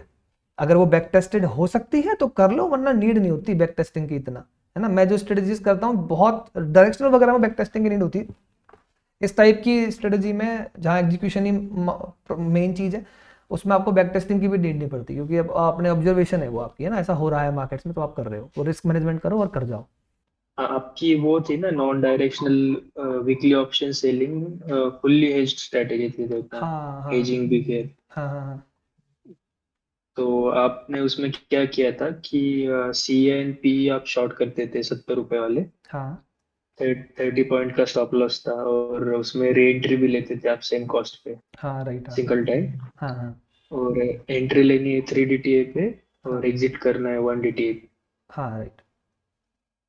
तो हाँ, इसका एग्जीक्यूशन कैसे करते हो आप? मतलब ये अल्गो टेस्ट पे ही आपने लगाया है कि खुद का नहीं, कोड है? हाँ वो कोड है खुद का, एल्गो टेस्ट पे तो नहीं है, क्योंकि होता क्या है कि जैसे अभी जैसे मैं हेजेस भी लेता हूँ ओवरनाइट के, और जब एग्जीक्यूशन होता है तो मानो अगर मेरे को मानो 10 लॉट्स में लेना है, तो मैं वो एक स्पेसिफिक टाइम पे नहीं करता 10 लॉट्स। तो मानो मैंने 5 सेकंड के गैप पे 10 लॉट्स कर दिए, तो मैं इस तरह से करता हूँ। तो वो एल्गो टेस्ट के थ्रू आई गेस पॉसिबल नहीं है, तो मैं तो खुद का ही मेरा कोड लिखा हुआ है, तो मैं उसी के थ्रू करता हूँ ये सारा एग्जीक्यूशन। स्लिपेज मतलब वही एग्जीक्यूशन इंप्रूव करने के लिए ही खुद का एल्गो है, अदरवाइज तो आप चाहो वहां से भी कर सकते हो। अच्छा, बट इसमें एंट्री और 3 DT जो है, ये कैलकुलेशन कैसे करते हो? 3 3 DT और 1 देखो, DT। 3 DTE इज बेसिकली कि आप एक्सपायरी से लेके चलो। आप अगर मानो कोई बीच में, देखो इसका एक्चुअली लॉजिक बस ये है कि जो डीके होता है ना, अभी जैसे अभी तक क्या होता था, जब हमारी थर्सडे वाली एक्सपायरी थी तो हमारे को मंडे के बाद ट्यूसडे, वेडनेसडे, थर्सडे यहाँ पे डीके होता था, है ना। तो 0 DT हो गया आपका थर्सडे, 1 DT हो गया वेडनेसडे, 2 DT हो गया आपका ट्यूसडे, और 3 DT हो गया आपका मंडे। अब मैं एक्सपायरी के दिन तक होल्ड नहीं करता, क्योंकि मेरे को क्या है कि मंडे टू वेडनेसडे मुझे डीके मिलता है, मैं लेके बाहर हो गया मानो अपने ट्रेड से। अच्छा, फिर इसमें क्या हुआ, अभी जैसे हमारी निफ्टी की एक्सपायरी चेंज हो गई है, अब वो ट्यूसडे शिफ्ट हो गई। अब क्या होता है, तो बीच में तो क्या हुआ था कि फ्राइडे के दिन मैंने जो ऑब्जर्व किया है, फ्राइडे के दिन डीके होता है, लेकिन सेकेंड हाफ के अंदर ना कई बार मार्केट क्या करती है कि आईवीज इंक्रीज हो जाती है वापस से, मतलब आपको वो कई बार रियलाइज नहीं हो पाता वो डीके, अगर आप पूरा इंटरडे बैठ गए तो कई बार ऐसा होगा कि फ्राइडे इवनिंग तक वो वापस से आईवी सब राइज वाइज कर जाएंगे, आपने जो डीके खाया था वो वापस से आप कॉस्ट पे आके बैठ चुके हो और आपका ओवरनाइट रिस्क आ गया। फिर आपको मंडे के दिन जब ओपन होती है मार्केट तो बहुत हैवी क्रश मिल जाता है आईवीज का, ये अभी हो रहा है जनरली।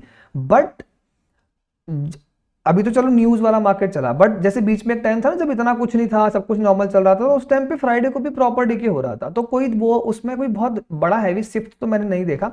हालांकि it is now working good on Sensex, क्योंकि अब वही लॉजिक तो वही है ना, बस आपको क्योंकि सेंसेक्स की एक्सपायरी थर्सडे है तो आप उसे शिफ्ट कर सकते हो इन सेंसेक्स, वो प्रीमियम उसी के हिसाब से, निफ्टी का 3 टाइम्स के अप्रॉक्स सेंसेक्स होता है, 2.5 से 3 टाइम्स, तो उसी के अकॉर्डिंग सारे प्रीमियम एडजस्ट हो जाएंगे। फिर आप चाहो तो उसको सेंसेक्स में कर सकते हो। हेजेस आप देख सकते हो कि मैं सेंसेक्स पे लूँ कि निफ्टी पे लूँ, that is up to your call, जहाँ पे प्रॉपर लिक्विडिटी हो वहाँ पे ले सकते हो, क्योंकि सेंसेक्स में नेक्स्ट वीक कभी लिक्विड नहीं होता। तो मैं ये करता हूँ कि मैं इसको कई बार सेंसेक्स पे कई बार निफ्टी पे लेके जाता हूँ, डिपेंडिंग अपॉन कि मेरे को कहाँ आई भी ज़्यादा मिला। मतलब मेरे साथ ऐसा वाला सीन नहीं होता है कि मैंने कुछ मानो बैक टेस्ट किया और मैं बिल्कुल एज इट इज चला दूं। तो इसके पीछे का बहुत ही सिंपल लॉजिक था कि वीकली डीके होता है वहां पे काफी हैवी, है ना, जस्ट आफ्टर द वीकेंड्स, और मूव्स नहीं होते इतने। तो अगर मेरे को कुछ प्ले करना है तो मैं बहुत इजीली, बस मुझे ऑप्शन बेचने हैं, एक रिस्क मैनेजमेंट रखना है कि स्टॉप लॉस वगैरह होना चाहिए मेरे पास, और फिर मैं काम कर सकता हूँ। अभी अगर आप करने जा रहे हो तो आप एक बार ट्राई करो सेंसेक्स के अंदर इसको करने का विद दैट सेम लॉजिक, तो आपको बेटर रिजल्ट्स हैं सेंसेक्स के अंदर as compared to Nifty, due to यही फ्राइडे वाला ड्रामा। तो आप उस पर ट्राई कर सकते हो सेंसेक्स पे। निफ्टी पे भी गुड है, मतलब ऐसा कोई बहुत हैवी चेंज नहीं आएगा, बट आप ट्राई करो जो फिर आपको बेटर लगे अपने अकॉर्डिंग, उसके अंदर आप इसको ट्राई कर सकते हो। और हेजेस जरूर रखना, लेकिन इसको विदाउट हेज मत लेके जाना ओवरनाइट, इस तरह की ट्रेड्स। करेक्ट। इसका हेजिंग देखा था ना अच्छा आपने, क्या मैंने तो बताया था इसका हेजिंग एक बार। हाँ, एजिंग भी देखा है। हाँ, कि आप 5 ओवरनाइट रुपए पे वाला नहीं, ऑप्शन लेना चाहिए। राइट, हाँ, मतलब आप आखिरी ऑप्शन पकड़ लो, कोई भी जो भी चीपेस्ट मिल रहा है आपको, उनको अच्छी क्वांटिटी में होल्ड कर लो, नेक्स्ट डे काट दो मॉर्निंग में, just for overnight risk. Got it. अच्छा ठीक है, तो मुझे लगा आप एग्जैक्ट वही 3DT मतलब और मंडे नहीं, को एग्जिट करते हैं ऐसे। देखो 3 DTE 1 DTE वो तो बिल्कुल एग्जैक्ट है, जैसा मैंने बोला ना कि लॉजिक क्या था, 3 DT 1 DT का लॉजिक बस ये था कि फ्राइडे को, जैसे निफ्टी में पहले थर्सडे को एक्सपायरी होती थी, तो फ्राइडे तक इतना डीके नहीं होता था, मंडे से फिर नॉर्मल डीके होता था स्टार्ट, और मंडे से ही काम होता था। अब क्योंकि निफ्टी की एक्सपायरी ट्यूसडे हो गई, अब क्या हो गया पता है, थर्सडे भी डीके होता है निफ्टी की ऑप्शंस में, फ्राइडे भी डीके होता है, लेकिन फ्राइडे सेकंड हाफ में कई बार वो मार्केट वापस से आईवीज इंक्रीज करती है, सारे प्रीमियम फिर ऊपर आ जाते हैं वीकेंड होने से जस्ट पहले। फिर मंडे को क्या होता है, बहुत तेजी से सारे प्रीमियम गिर जाते हैं मंडे ओपनिंग पे, फिर आपको प्रीमियम ही नहीं मिलता मंडे को बड़ा बेचने को। तो जब ये रिजीम शिफ्ट होने के बाद भी अगर हम टेस्ट करते हैं तो आपको मिलेगा कि नहीं, तब भी ये DTE 3-1 निफ्टी में बेटर काम कर रहा है। लेकिन जब मैंने ये स्ट्रेटेजी सोचा था तो मैंने थर्सडे और मंडे वाले के हिसाब से सोचा था, अब वो थर्सडे मंडे निफ्टी में तो नहीं रहा, अब वो सेंसेक्स में लेकिन हो चुका है, सेंसेक्स की एक्सपायरी थर्सडे को होती है, तो अब मैं वही कॉन्सेप्ट सेंसेक्स पे लगा दूंगा, क्योंकि मेरे को तो खाली प्रीमियम बेचना है ना, तो मैंने मानो वही काम सेंसेक्स पे कर दिया, कोई डिफरेंस नहीं आने वाला, बस ये कि मेरे को डेज मिल गए, क्योंकि सेंसेक्स में अब प्रॉपर वही होता है, फ्राइडे को कुछ नहीं होता, मंडे दे स्टार्ट डिकेइंग, तो मंडे से वो प्रॉपर वीकली एक्सपायरी डिके होना स्टार्ट होती है। बस प्रॉब्लम ये होता है कि सेंसेक्स में आपको हेजेस उठाने में थोड़ा बहुत इशू कभी कभार आएगा, नेक्स्ट वीकली इतना लिक्विड नहीं मिलता कभी कभार, तो उसके लिए आप क्या कर सकते हो कि हेजेस चाहो तो निफ्टी पे ही रख लो और मेन ट्रेड सेंसेक्स पे कर लो, तो इस तरह से कर सकते हो, मतलब इसको manage, you need to manage, बस रूल्स वही रहेंगे कि DTE 3 DTE 1 stop losses premiums वही आपके उसी रेंज पे रहेंगे वो, है ना, तो बस इतना ही चेंज है। Got it. हाँ, गॉट इट। बट हॉलीडेज अगर आए बीच में तो ये कैलकुलेशन करते कैसे करते हो फिर आप? देखो अगर हॉलीडे आ रहा है तो आप क्या करो, फॉर एग्जाम्पल DTE होता है डे टू एक्सपायरी ट्रेडेबल वाले, तो लेटेस्ट से अगर किसी पे मानो थर्सडे को एक्सपायरी, वेंसडे को छुट्टी हो गई, तो 1 DTE इस ट्यूसडे हो जाएगा उस दिन, ठीक है, ये होता है कि 2 DTE आपका वो हो गया। मैं जनरली क्या करता हूँ ना, मैं हॉलीडेज को इंक्लूड कर देता हूँ, तो लेटेस्ट से अगर मानो कि 3 DTE का डे है मंडे, ठीक है, और मंडे मानो हॉलीडे है, ठीक है, तो आपको जो फ्राइडे के दिन अच्छी खासी प्रीमियम मिल रहा है ना, टेक्निकली देखा जाए तो फ्राइडे आपका उस दिन 3DT हो जाएगा, है ना, तो मैं फ्राइडे के दिन अपनी ट्रेड लेके चला जाऊंगा, है ना। बट अब ये चीज समझ में आया आपको, 3DT टू एक्सपायरी मेरा, तो मानो अब ट्रेड कब होगा, फ्राइडे, देन सीधा ट्यूसडे होगा, फिर वेडनेसडे एक्सपायरी हो जाएगी उसके बाद। तो मानो मैंने अपनी ट्रेड ले ली फ्राइडे के दिन, तो उसके हिसाब से अब इसमें कभी कभी क्या होता है कि लेटेस्ट से ज्यादा छुट्टियां पड़ गई हैं कि भाई सीधा है ही नहीं छुट्टी, डायरेक्ट ही खुलेगा फ्राइडे के बाद, मानो सीधा वेडनेसडे मार्केट खुलेगा और सीधा नेक्स्ट डे एक्सपायरी हो जाएगी, तो एक ही दिन की ट्रेड बन रही है इसमें। तो इस कंडीशन पे भी आप ट्रेड ले सकते हो, कोई इसमें बहुत इशू नहीं आता।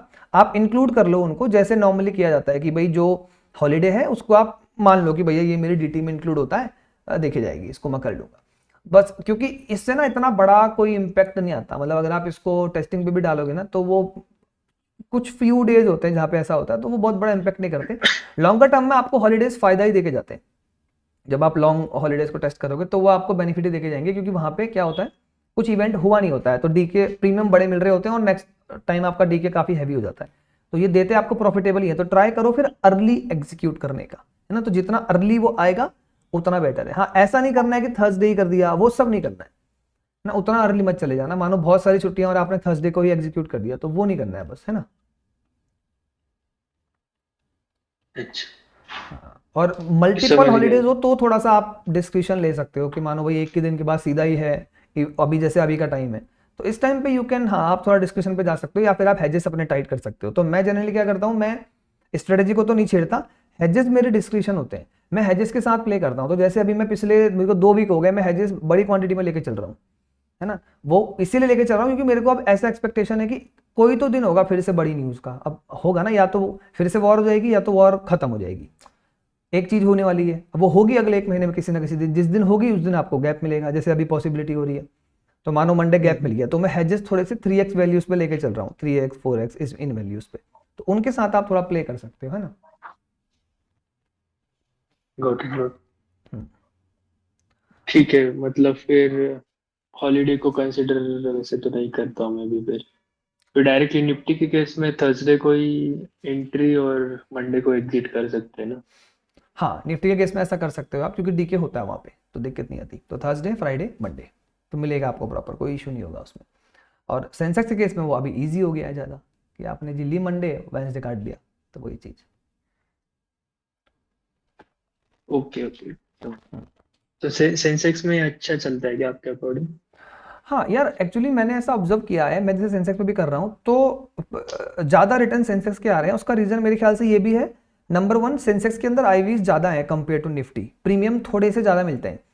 तो जैसे एक बेसिक आर्बिट्राज भी बनता है कि आप निफ्टी स्ट्रेडल लॉन्ग कर लो, सेंसेक्स स्ट्रेडल शॉर्ट कर लो, और फार एक्सपायरीज के मतलब वीकली एडजस्ट करके, तो आपको दिखता है ये चीज़ कि सेंसेक्स के अंदर ज़्यादा आईवीज मिलती हैं आपको, तो थोड़ा प्रीमियम ज़्यादा मिलेगा आपको हमेशा कंपेरेटिव टू निफ्टी। तो इसीलिए शायद वहाँ पे प्रीमियम बड़े मिलते हैं, तो प्रॉफिटेबिलिटी ज़्यादा है आई गेस, है ना। और आईवीज तो बिल्कुल मतलब मूवमेंट तो बिल्कुल एग्जैक्ट एज निफ्टी हो जाता है ना उसका। लेकिन आईवीज, 2 इंस्ट्रूमेंट आप समझो एक जैसे हैं, लेकिन एक में ज़्यादा प्रीमियम मिल रहा है, एक में कम प्रीमियम मिल रहा है, तो ऑब्वियसली बात है जहाँ ज़्यादा मिल रहा है वहाँ पैसा बन जाएगा ज़्यादा। तो वो चीज़ मैंने ऑब्जर्व करी कि सेंसेक्स में पैसा ज़्यादा है। इशू बस जो प्रॉब्लम है वो सिर्फ ये है कि एग्जीक्यूशन स्लीपेजेस थोड़े ज़्यादा मिलते हैं आपको, तो वहां पे इतनी हाई लिक्विडिटी नहीं है। बिड आस्क में स्प्रेड होते हैं, है ना, 2-2 पॉइंट के, 1.5 पॉइंट के आपको स्प्रेड मिलेंगे, तो 2, 4, 5, 10 लॉट तक तो दिक्कत नहीं आएगा। बट मानो अगर आप 30-40 लॉट्स डालने जा रहे हो, तो आप 1 गो में नहीं डालो, फिर आप इजीली जाओ उस पर, है ना, आराम से उनको ट्रेड करो। जैसे मैं जनरली 5 सेकंड में 1 ट्रेड इस तरह से करता हूँ कि 5 सेकंड में एक, फिर अगले 5 सेकंड में अगला ट्रेड, फिर अगले 5 सेकंड में, इस तरह से। तो मानो मेरे को अगर 30 लॉट्स की ट्रेड डालनी है, तो मैं पहले 5 सेकंड में 2 लॉट डालूंगा, अगले 5 सेकंड में 2, फिर अगले 5 सेकंड में 2, ऐसे कर करके 30 लॉट्स ले लूंगा अगले 2-3 मिनट के अंदर। तो इस तरह से आप एग्जीक्यूशन कर सकते हो, फिर आपको एक एवरेज रेट मिल जाता है, उस एवरेज रेट के हिसाब से आपके स्टॉप लॉसेस हो जाते हैं, है ना। मतलब कोई एग्जैक्ट बैक टेस्ट को ना बिल्कुल ऐसे नहीं करना होता है कि बिल्कुल एग्जैक्ट वही पॉइंट मिलना चाहिए, वही बिल्कुल टाइम होना चाहिए, ऐसा नहीं होता। वो लॉन्ग टर्म में आप देखना, टाइम ऊपर नीचे भी करोगे 2-4 मिनट, तो वो रिजल्ट सेम ही मिलते हैं, इतना डिफरेंस नहीं आता।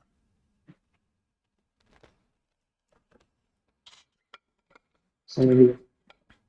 ठीक है, मतलब सबसे सेफ और सिंपल तरीका यही है कि मल्टीपल बैचेस में ऑर्डर एग्जीक्यूट करेक्ट। करो, 1-1 सेकंड का डिले डालो। हाँ, आप मल्टीपल बैचेस पे डालो, मेरे ख्याल से आप एल्गो ही करोगे, आप करते हो कोड, तो आप मल्टीपल बैचेस पे डालो और आप वहाँ पे क्या करो कि यू डिफाइन दैट कि मैं इतने मिनट के अंदर कंप्लीट करना है मेरे को मेरा ऑर्डर, तो भाई मैं 1 मिनट के अंदर अपना ऑर्डर कंप्लीट करूंगा।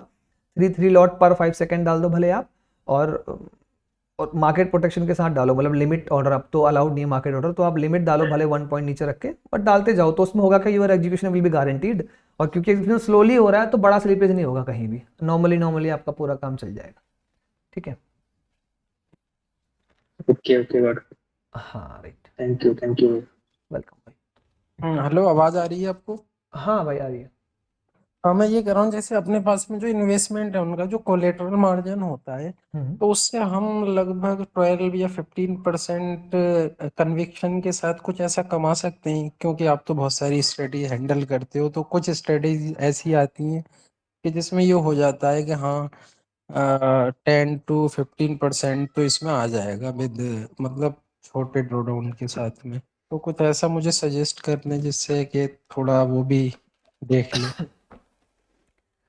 यार देखो, अगर आप 10 to 15% ही चाहते हैं ना, तो जी। मेरे अकॉर्डिंग तो आप कुछ ज़्यादा एक्टिवली वर्क करने का नीड नहीं है। देखो, एनीथिंग अबव दी 7% जो रिस्क फ्री रेट है उसके ऊपर कुछ भी कमाने जाओगे तो कुछ तो रिस्क लेना पड़ेगा, मतलब ऐसा कुछ नहीं हो सकता कि वो आराम से बन जाएगा।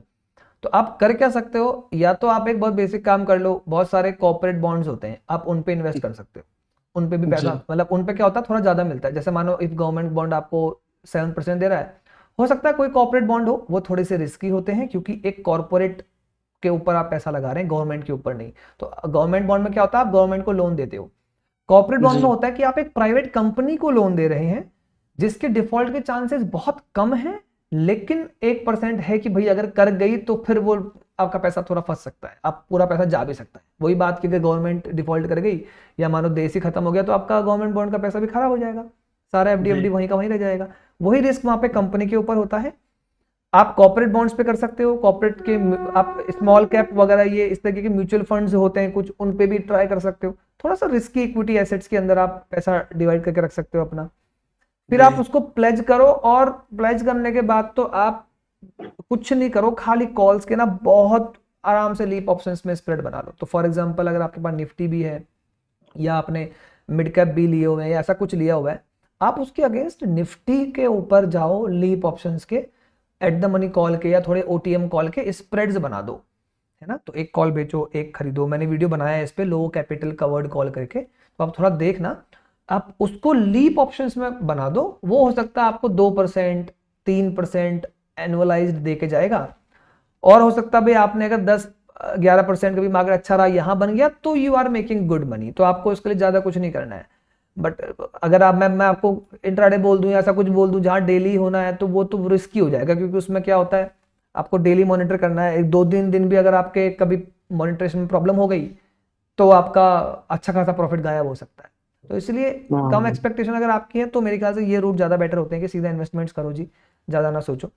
और नहीं, मैं क्या कहते हैं, वर्किंग टाइम में भी मतलब मॉनिटर कंटिन्यूअसली ऐसे ऑन स्क्रीन नहीं कर सकता, लेकिन वैसे कर सकता हूँ, बोले तो आधे घंटे में भी कर सकता हूँ, 1 घंटे में भी कर सकता हूँ। तो कुछ ऐसा हो वीकली हो या मंथली हो तो वो भी मैं कर लूंगा, दैट इज मतलब पॉसिबल फॉर मी। देखो, मैं आपको एक चीज बता रहा हूँ, मैं तो आपको सजेस्ट करता हूँ कि आप ट्राई करो इन्वेस्टमेंट की तरफ जाके काम करने का, क्योंकि अगर आपने ये सब किया जो स्ट्रेटेजी वाला खेल होता है तो ये ना यार फिक्स्ड नहीं होता परवेज भाई। जैसे आपने बहुत यूट्यूब वीडियो देखी होंगी, बहुत सारे लोग बताते हैं ये स्ट्रेटेजी है ये कर लो ऐसे इतना बन जाएगा उतना, ये फिक्स नहीं होता यार। हर स्ट्रेटेजी का खराब टाइम आता है। तो नॉर्मल इंट्राडे भी करोगे ना, हो सकता है 2-3 साल अच्छा पैसा बनाए फिर 1 साल बनाए ही ना। और मेरे लिए कहना आसान है कि 1 साल नहीं बनाया फिर अगले साल बना लेगी ना, भाई 1 साल नहीं बनाएगा ना, मतलब आप फॉलो ही नहीं कर पाएंगे उसको, आप मार्केट से बाहर हो चुके होंगे जब तक, वो लाभ तो लॉस लेकिन बीच में निकल जाओगे कभी ड्रॉडाउन में। तो ये प्रॉब्लम होता है। इसीलिए हमको स्टार्टिंग अगर हम कर रहे हैं तो हमें ध्यान रखना होता है कि हम कुछ ऐसा करें कि अपना पैसा बने और हमारे कंट्रोल में ज्यादा चीजें ना हो। बिगनर्स के लिए बड़ा इंपॉर्टेंट, अगर आपके कंट्रोल में सब कुछ है कि आप जब चाहो तब एग्जिट एंट्री, हर दिन कुछ ना कुछ एंट्री हो रही है, हर दिन कुछ ना कुछ हो रहा है, तो बड़ा प्रॉब्लम है, आपको हर दिन अंदर से आ गया यार कल लॉस हुआ था आज प्रॉफिट आया, वो आपके इमोशंस वो साइकिल ना बिल्कुल पीक पे रहती है।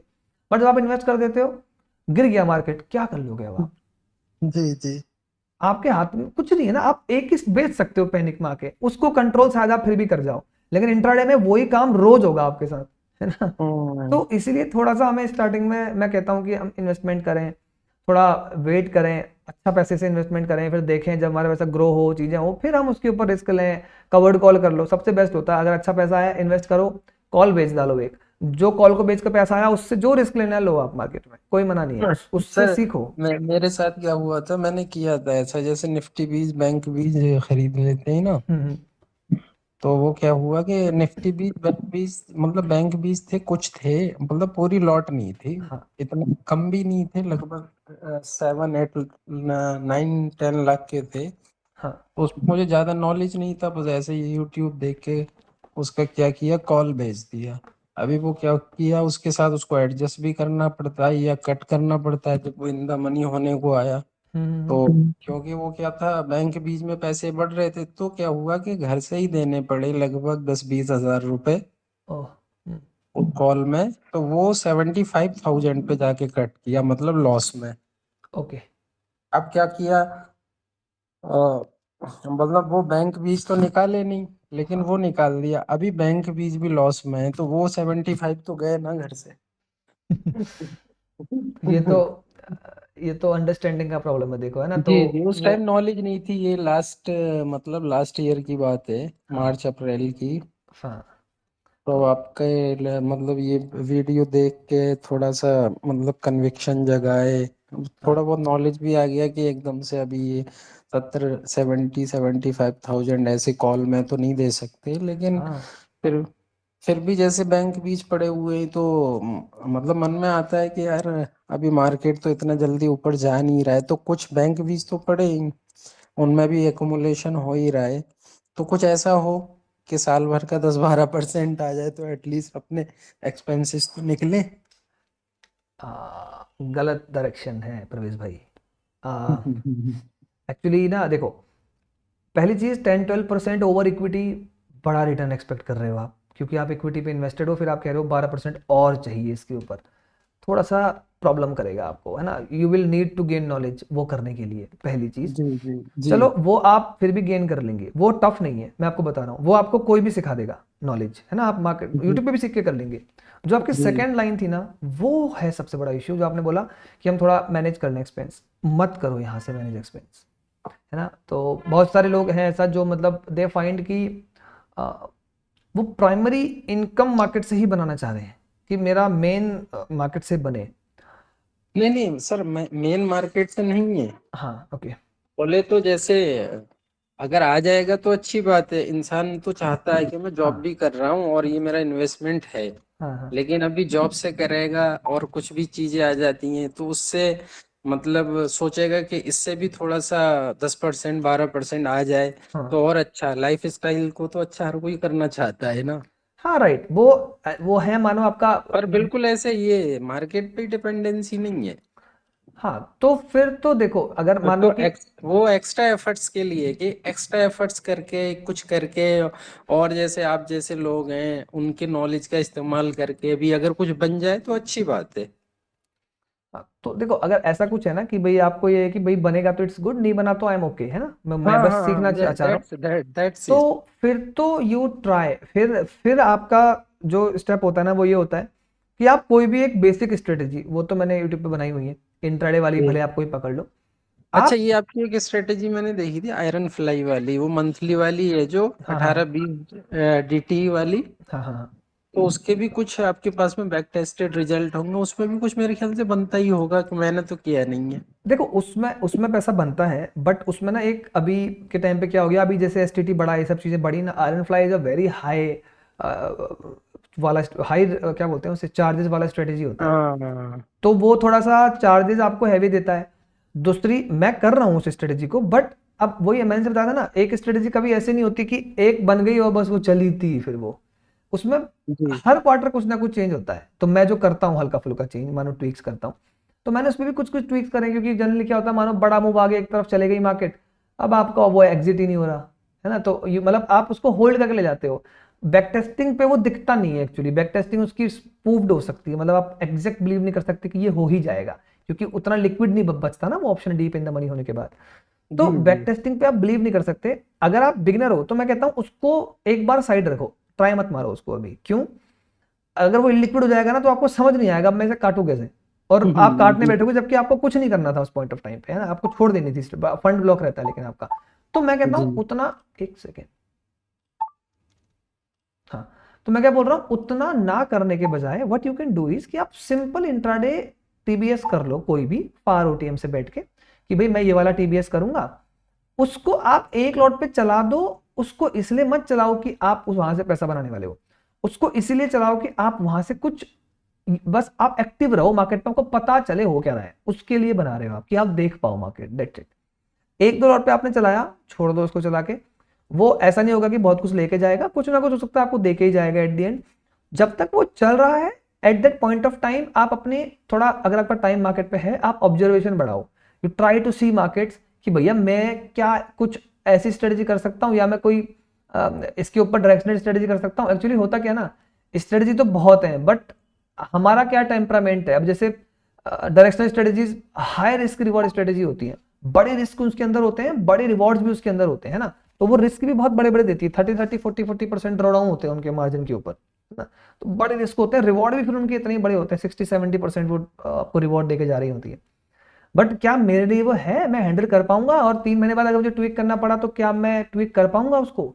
ये सब चीजें प्रॉब्लम क्रिएट करती है। स्ट्रेटेजी तो ठीक है, वो तो चलो मैंने यूट्यूब पर डाल दी, फॉलो करने में इशू आ जाएगा अगर आपको नहीं पता क्या लॉजिक है, मैं कैसे ट्वीक करूंगा, वो सब चीजें। इसलिए जी सबसे जी बेस्ट होता है कि मैं ऐसा कोई काम ही ना करूं जहां पे ना इतना माथापच्ची करनी है। मैं सिंपल सिंपल काम करता हूं ना, मैं इन्वेस्ट करता हूं, मैं ऊपर से कवर्ड कॉल का स्प्रेड बेच देता हूं। अब मैं यहां से शांति से कमा रहा हूं, मेरे को जाना ही नहीं उस जगह पे जहां इतना प्रॉब्लम है, क्योंकि वहां जाने के लिए you need a good experience, है ना, आपको ट्विकिंग आनी चाहिए। आप, मैंने एक स्ट्रेटेजी बताया, अब आपने वो फॉलो कर दिया, बस आप उसे फॉलो कर रहे हो, 6 साल हो गए जी फॉलो होते, नहीं बनता वैसे पैसा, है ना। इसलिए हमको हम्म, अपना एक्सपीरियंस चाहिए। वो कहाँ से मिलेगा? वो इस तरीके के ट्रेड्स करके मिलेगा जहां आप छोटे ये सब करो, पहले देखो थोड़ा मार्केट्स को, अपने 2-3 चीजें ऑब्जर्व करिए, अब आपको बहुत चीजें समझ में, हो सकता है आज से 6 महीने बाद आपको मल्टीपल चीजें समझ में आती होंगी वो स्ट्रेटेजीज कर करके, फिर नहीं आप नहीं, खुद ही। मैं आपकी वीडियो देखता हूँ, बहुत कुछ समझ में आने लगा। मतलब ये इतना तो आने लगा कि एक झटके में 75,000 दिए थे, ये तो नहीं जाएंगे। हाँ, वो तो ऑब्वियस बात है, तो इतना तो, है ना, तो इन्वेस्टिंग वाली ट्रेड्स में कभी नहीं जाता, तो इसीलिए क्या है कि आप इस तरह से करो, डीप ओटीएम, सॉरी क्या बोलते हैं, लीप ऑप्शंस के अंदर आप स्प्रेड्स रखो, डीप ईयर आगे चले जाओ, 2028 के ऑप्शंस भी अवेलेबल हैं यार, वहां पे देख लो, 27 के ऑप्शंस अवेलेबल है, वहां पे देख लो, कितना ही कमाना है। आप 10 लाख भी अगर इन्वेस्ट करते हो, स्क्रीन दिख रही है क्या मेरी? नहीं। स्क्रीन नहीं दिख रही मेरी, एक सेकेंड, अभी दिख रही है। जी जी यहाँ पे तो दिखा नहीं रहा है मेरे को ये, बट 28 के भी ऑप्शन वैसे अवेलेबल है, नहीं दिखाता, नहीं दिखाता, हटाओ। अगर मानो फॉर एग्जांपल मैं लेटेस्ट पे आ जाऊँ, टाइमिंग डाल देते हैं कोई दिन की, और मैं कोई भी एक दूर का ऑप्शन, ये देखो आया दिसंबर 28, दिसंबर 27। मानो आपने इन्वेस्टमेंट करी हुई है, या आपके पास कोई बैंक बीज है, कितना नेगेटिव चल रहे हैं आपके? अच्छा, बैंक बीज है कि निफ्टी बीज है आपके पास? मेरे पास बैंक बीज है। कितना अमाउंट है? ये है लगभग 9-10 लाख का है। क्या एमटीएम नेगेटिव कितना चल रहा है?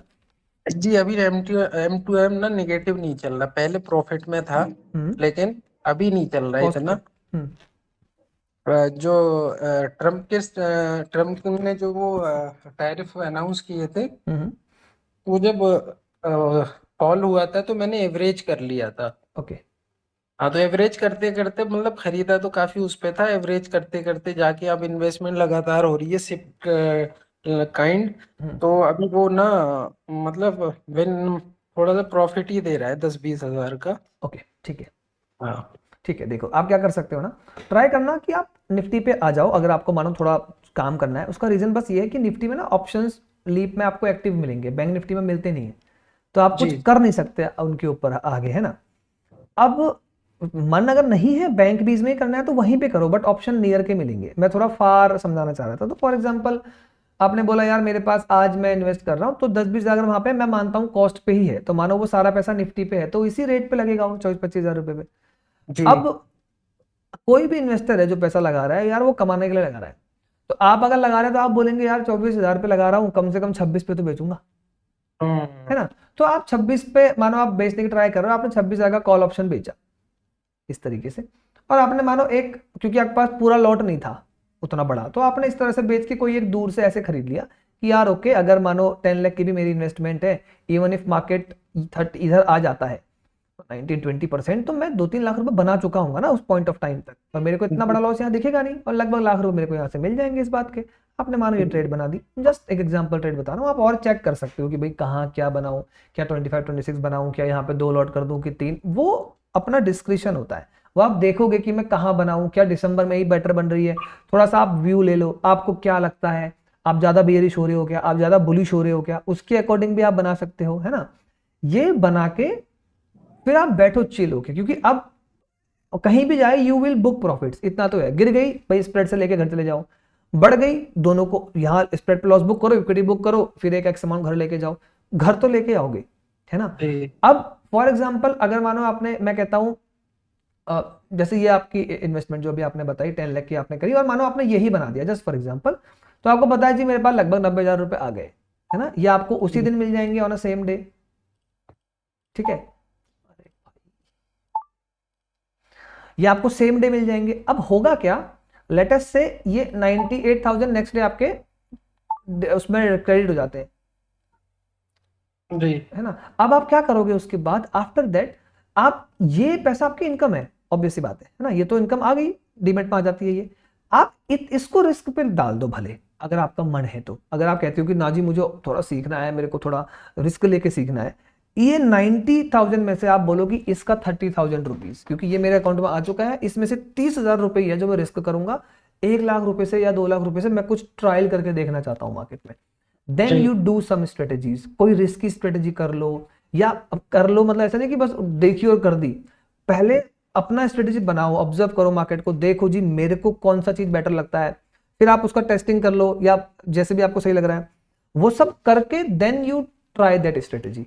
और आप बोलो कि मेरे पास 25,000 रुपए हैं इस स्ट्रेटेजी पर रिस्क करने को, मानो आपने वो किया, फेल हो गए आप, आपका 20-25 हजार रुपए जा रहा है, आपने कहा यार ये तो बेटर वर्क नहीं कर रहा है ना, कुछ इसमें प्रॉब्लम थी, बट आप वहां से कुछ सीखोगे, ट्विक करोगे, फिर कुछ बनाओगे, मानो वो चीज अच्छा काम करने लगा, वहां से मानो आपने 50-60,000 रुपीज गेन करे, आपको लगा हाँ यार दिस थिंग इज वर्किंग, अब आप उसको थोड़ा थोड़ा धीरे धीरे स्केल करो।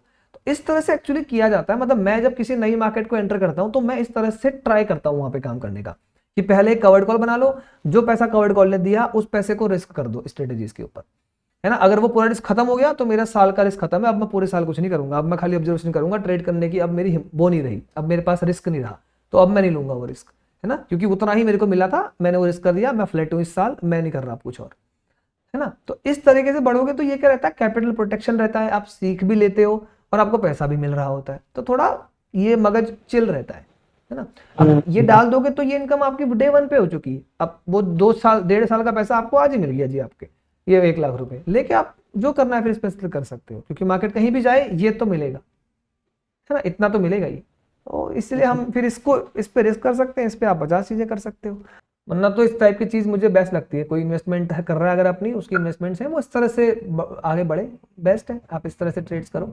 अब इसमें कुछ लोग हैं थोड़ा एग्रेसिव करना चाहते हैं, जो एक्टिवली मॉनिटर, आप एग्रेसिव बना लो इस चीज को, आप बोलो जी मैं तो बहुत एग्रेसिव बंदा हूँ, मैं ऐसा बनाऊंगा, आप ऐसा बना लो, डिपेंड, आप देखना पड़ेगा कितना मार्जिन, इसमें मार्जिन भी लगता है, you will need to check, वो सब आपको देखना पड़ेगा कि क्या मार्जिन का जुगाड़ हो सकता है क्या, क्योंकि कैश पे इन्वेस्टमेंट है, सॉरी मतलब इक्विटी की इन्वेस्टमेंट है, वो कोलेटरल नहीं देगी मेरे को, क्या कुछ मैं अरेंजमेंट कर सकता हूँ, कैसे करूँ, ये सब चीजें देख के you can do multiple these kind of things. फिर आपने ऐसे बनाया, फिर आपने देखा अभी अगर 10% आ भी गई तो कितना ही लॉस दे रहा है मेरे को, मुश्किल से 70-80 हजार, वहां से 10 लाख मिल ही रहा होगा, तब भी मैं बेनिफिट में हूँ, लेकिन अगर रुक गई तो सीधा 20% कैपिटल पे निकल जाएगा। तो क्या मैं ये करूं, अगर आपका व्यू थोड़ा बेरिश वाला है, आपको लगता नहीं जल्दी मार्केट आ सकती है ऊपर, ये कर लिया, मानो आपने, आपका व्यू गलत हो गया तो बड़ा पैसा नहीं बनाओगे, लूज नहीं करोगे, मानो व्यू गलत हो गया, आप मार्केट भाग गई बहुत 30,000 हो गई, तो आपको पता है कि भाई वहां से आया होगा 2-4 लाख रुपए, यहाँ गया होगा 3 लाख रुपए, तो मोटा मोटी आपने तब भी हो सकता है 50-60 हजार रुपए बना के आप बाहर निकल के आओगे, फिर आप कुछ और सोचो what I can do now.